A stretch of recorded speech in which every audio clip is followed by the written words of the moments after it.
You mentioned 3 goals that you had for the department and your time here in Savannah. One of those was to operate the department with maximum fiscal and operational efficiency. Do you feel that you've achieved that here over your time?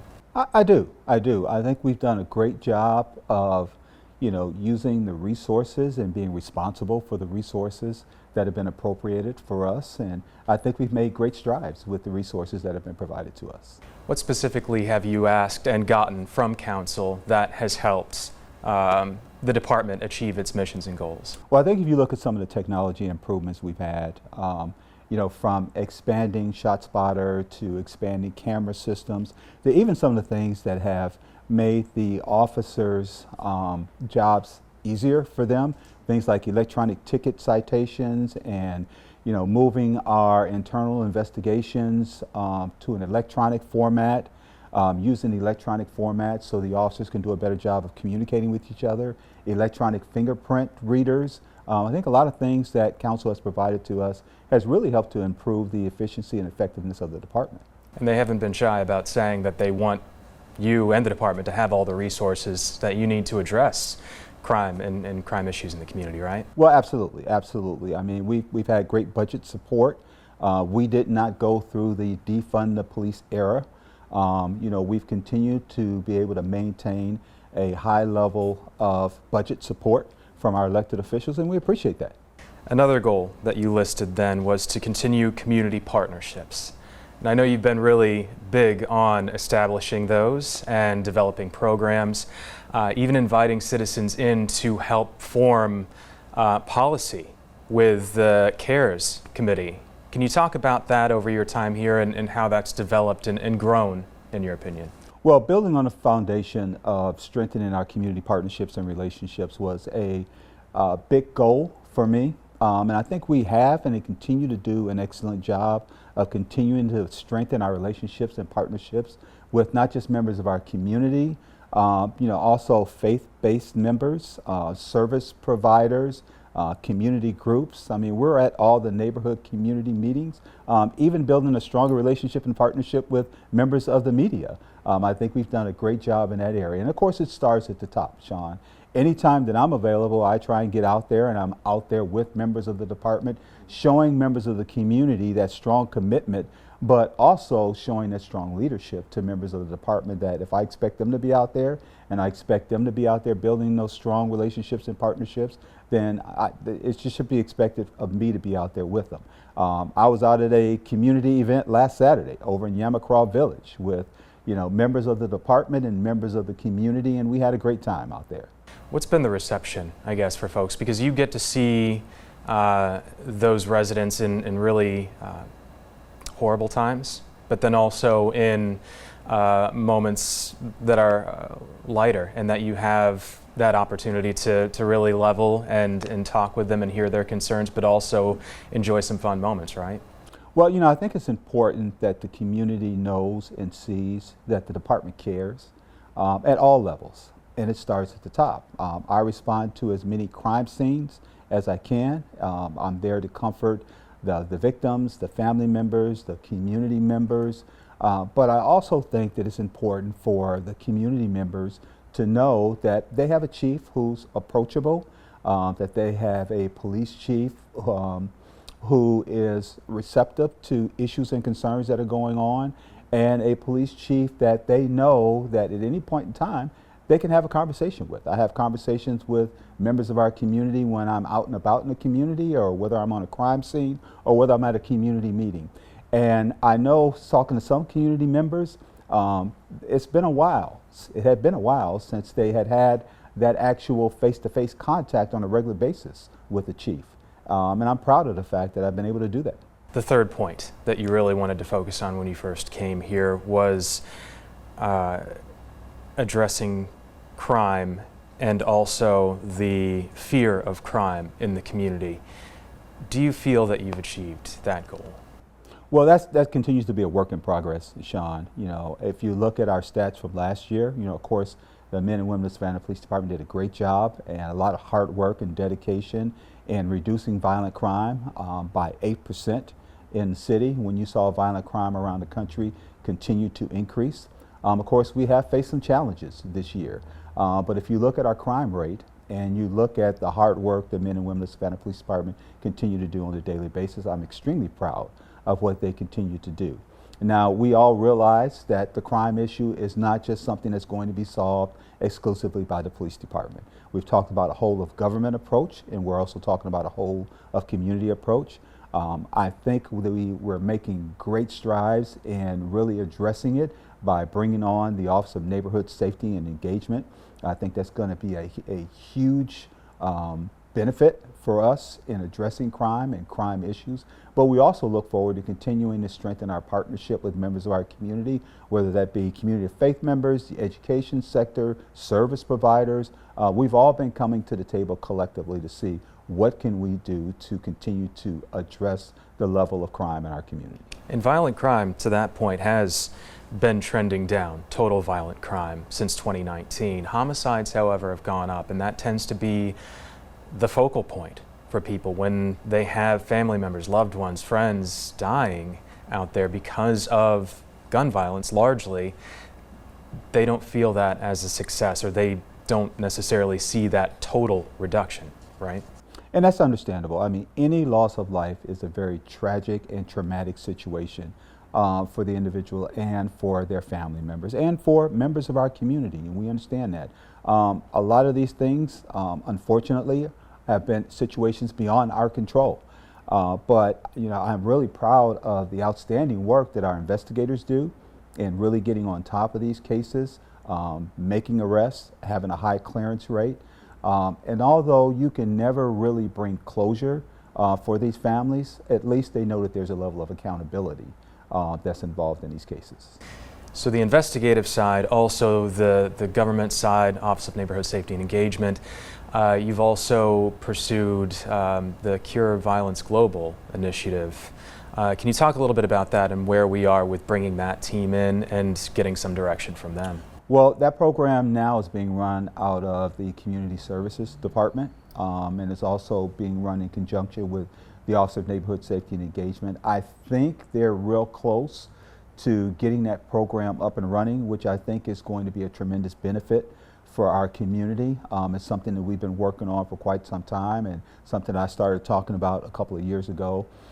We've seen a tremendous impact that programs like Cure Violence Global and Violence Interrupters have had around the country, and we're really looking forward to seeing what type of impact it will have here in Savannah. What other initiatives, programs have you gotten off the ground in your time here that will continue beyond your tenure with the department?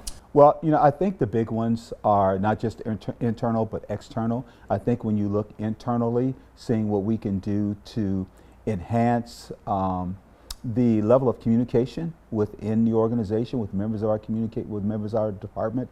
We have 5 business improvement teams that we're bringing on board to address anything from recruitment and retention to communication to health and wellness to technology. And I think having those teams in place and allowing members of the department to be involved in those teams and have a voice, I think is great.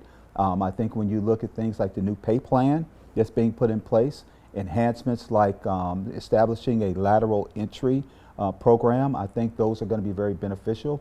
We continue to look at the future of technology for our department. In the very near future, we'll be bringing on a new computer-aided dispatch system, and then sometime next year we'll have a new records management system, which is long overdue. I think when you look on the external side, continuing to strengthen our relationship and partnerships with members of our community. We have a community group that we meet with or several community groups that we meet with regularly. One of them is called UCAN, our United Community Action Network, which is comprised of members of the community of faith, community leaders, community organizations, service providers, where we get together on a monthly basis and kind of talk about issues and concerns going on in the community. I look at my business advisory group, individuals that I meet with in the business community that we meet with on a regular basis. We even look at our Chatham County Police Chiefs group, where we meet on a monthly basis and talk about issues and concerns going on. So I think those are some of the things that I anticipate will continue and will assist in strengthening not just the Savannah Police Department, but our community as a whole. I know the development teams we spoke about in this room a number of months ago. What progress or inroads have they been able to make? Because that's another thing you've dealt with in your time here, are issues being brought up by members of the department. Their, I guess, issues that they have with leadership. But what progress has been made there in the months since we last talked? Well, I think they're making a lot of progress. I believe they're at the point now where they're starting to roll out some things as part of the development of those groups. I think you'll be hearing very soon about some of the things that are coming for members of the department in the area of health and wellness. I think you're seeing some new uniform recommendations that have already been rolled out for members of the department. We've already looked at establishing groups to enhance the level of communication in the department at all levels. You've already seen some things that are already been put in motion from the recruitment and retention team as far as pay and lateral entry programs. And then we're looking at some of the things that we're getting ready to roll out in the area of technology enhancements. One of them was just approved by council, and that's the new body-worn camera program, enhancement for the body-worn camera program. So we're already seeing some things really come about as part of the business improvement team, and it's very exciting to see those things. One thing, Chief, a huge challenge that I'm sure you did not anticipate having to deal with in your time here, the pandemic. I want to ask how that really shaped and formed your approach in your leadership of this department, and what challenges you were able to overcome but still linger. Well, I mean, it was a huge challenge, not just for us, but for law enforcement agencies all around the country. I think it, unfortunately or fortunately, provided an opportunity for us to step back and kind of take a look at how we were delivering certain levels of service within the organization. It provided us with the opportunity to establish a remote report center where people can call in and officers could take reports remotely. But it also provided us with an opportunity to look at the types of calls for service that we were going on and whether those types of calls for service really required a police response. And bringing on our community resource officers and allowing non-sworn members to go out and be able to take reports that police officers don't necessarily need to respond to, I think was also something that was a great enhancement for us. But also, looking at the members of the department, we had several members of our department that unfortunately were infected with the virus, and we realized that it initially caused some staffing issues or concerns with us, and I'm extremely proud of the way other members of the Savannah Police Department stepped up and continued to go out there and continue to fill that space for all officers and department members, whether they were sworn or non-sworn, who were out, and continue to work strong as a team and go out and continue to move the department forward and continue to get the work done. In the midst of all that, you also had a national movement that really examined the policies and procedures of police and how they interact with members of the community. And you, I remember in one of the marches, were present. You were there and showing that leadership. Talk about how important it was for you to be a part of that, and again, what things have been implemented as a result of that national conversation. Well, it was very important for us to make sure that we were available to not just hear the issues and concerns for members of our community and those who are involved in those events, but also to be able to communicate with them and to address and to really discuss issues or concerns like that. Whether it's in an indoor sit-down session or whether we were walking down the street, it provided an opportunity for us to have a level of communication that maybe we would not have had before. We're very fortunate in the fact that we looked at some of the issues and concerns that were coming up nationwide regarding police policies and procedures. We were already way ahead of the curve. When you look at those certificates on the wall there, it shows that the Savannah Metropolitan Police Department has been an nationally accredited agency, both nationally and state accredited, for years. We still abide by national and state accreditation policies. So we were way ahead of the curve in terms of some of the other adjustments or modifications that other agencies had to make to their policies. We had a couple of things that were brought to our attention that we looked at that fortunately we were able to address during policy revisions, but there wasn't a wholesale or a whole policy revision that we had to do for our department. Right. 8 is not enough, right? Or 8 isn't enough. That was 8 can't wait. 8 can't wait. Yeah. Thank you. Also want to ask now, kind of moving forward with your nomination to the U.S. Marshal position here in Savannah. I want to know how that came to be. First off, was that something that you saw an opportunity and raised a hand and said, "Hey, I'm interested," or was it something that one of our elected leaders approached you, one of our U.S. senators, perhaps? Well, I was approached by one of the elected leaders and inquired if I would be interested in taking a look at the opportunity. And I did some research and decided that I would take a look at it. And I just consider myself fortunate and blessed enough to be able to progress through that process to the point where I've even gotten a nomination. What's next in that step? I know the confirmation hearing, obviously, is. Do you know, or have you heard and gotten any indication as to when that will be? I have not. So that's the next step. So I'm just waiting to see what happens with that next step. But I'm very excited about the nomination process. I'm very excited about the confirmation process. And I really look forward to the appointment and being able to move to that next level and still be able to really serve this community at a higher level and what I believe would be greater resources. And you'll know the territory, especially a big part of it.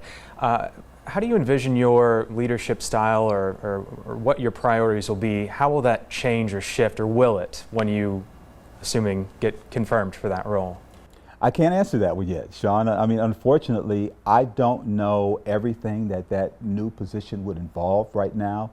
So I'd have to kind of wait until I get there and kind of see, what the nuances are for the duties and responsibilities. But what I can promise Savannah is that in whatever role, whatever capacity that I'll be serving in that particular position, I will still make sure that our services are available for the Savannah community. Final thing here, Chief. I do want to ask what advice you would have for your successor, whoever the city manager deems fit to lead this department. Well, the goal of the head of any organization when they come in is to leave an organization better than you found it. And I believe that I have done that in several areas. I'm very excited about the future of the Savannah Police Department. I think if you look at the command staff and the promotions that we've made, I think if you look at some of the first line supervisors that have been promoted, I think you'll see an excellent leadership and management team that will really be involved in setting the future for the Savannah Police Department. The best advice I can give the new chief is kind of, what was given to me when I came in. Make sure that you take care of Savannah.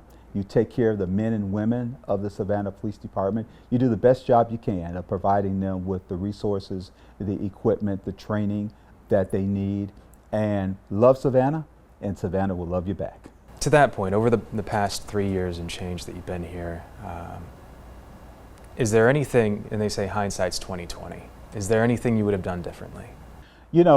Looking back, I can say that, I was fortunate and blessed enough to take over an outstanding organization with outstanding people who go out there and do an outstanding job on a daily basis.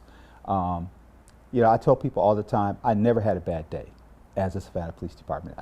Still to this day, I've always been the first person in the building and usually the last person to leave. So I leave here with my head held up high, knowing that I had a I was very fortunate to have the opportunity to lead one of the greatest law enforcement agencies in this country. So I look back on nothing negative that has ever occurred, whether it's words or anything else. I look back at the work and the effort that the men and women of the Savannah Police Department put in on a daily basis. And you find very few law enforcement agencies around the country who deal with some of the challenges that we deal with here in Savannah, and looking at the resources that we have and still go on and go out and do what they need to do on a daily basis. So I'm extremely proud to sit back and say that I served as the police chief for the Savannah Police Department.